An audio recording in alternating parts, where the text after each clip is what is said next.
A seeker treading the path of spiritual growth and enlightenment is confronted with a confusing mix of experiences and insights, as well as obstacles and setbacks of various kinds. A working knowledge of the various moving parts involved in the consciousness of the human being is valuable to help the seeker address the issues that arise. Sri Aurobindo has identified the major elements of human awareness, as well as the stages that develop during the growth and evolution of consciousness. He also provides a basic guideline or roadmap for addressing the issues that arise and understanding the process that is taking place. It should be noted that while he finds the necessary steps to have one basic path, he does not specify a specific sole method to tread that path. Every individual must adopt those ideas, practices, and directions that suits both the current need and the circumstances in which the seeker is involved. This may involve practices developed or adopted in any religion or spiritual tradition, or none at all. The main thing is the progress to create the right aspiration and inner environment for progress, and then getting in touch with, receiving, and then transforming all aspects of life under the impulsion of the higher levels of awareness. Sri Aurobindo observes, quote, "There are in fact two systems simultaneously active in the organization of the being and its parts. One is concentric, a series of rings or sheaths with the psychic at the center. Another is vertical, an ascension and descent, like a flight of steps, a series of superimposed planes with the supermind overmind as the crucial notice of the transition beyond the human into the divine. For this transition, if it is to be at the same time a transformation, there is only one way, one path.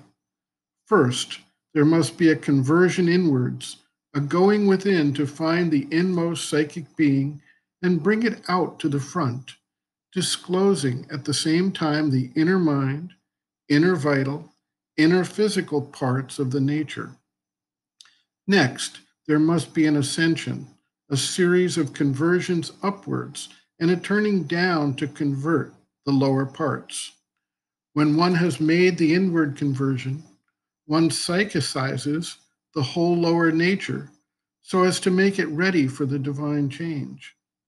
Going upwards, one passes beyond the human mind, and at each stage of the ascent, there is a conversion into a new consciousness and an infusion of this new consciousness into the whole of the nature.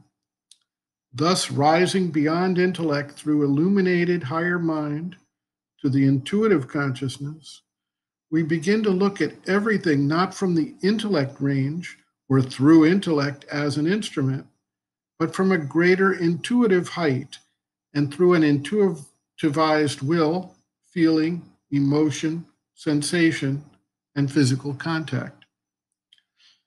So, proceeding from intuition to a greater overmind height, there is a new conversion, and we look at and experience everything from the overmind consciousness and through a mind, heart, vital, and body surcharged with the overmind thought, sight, will, feeling, sensation, play of force, and contact.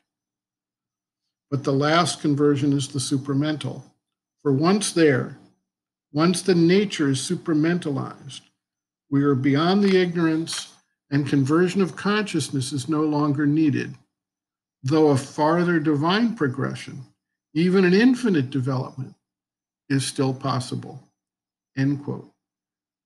Reference, Sri Aurobindo, Integral Yoga, Sri Aurobindo's Teaching and Method of Practice, Planes of Consciousness and Parts of the Being, pages 62 to 65.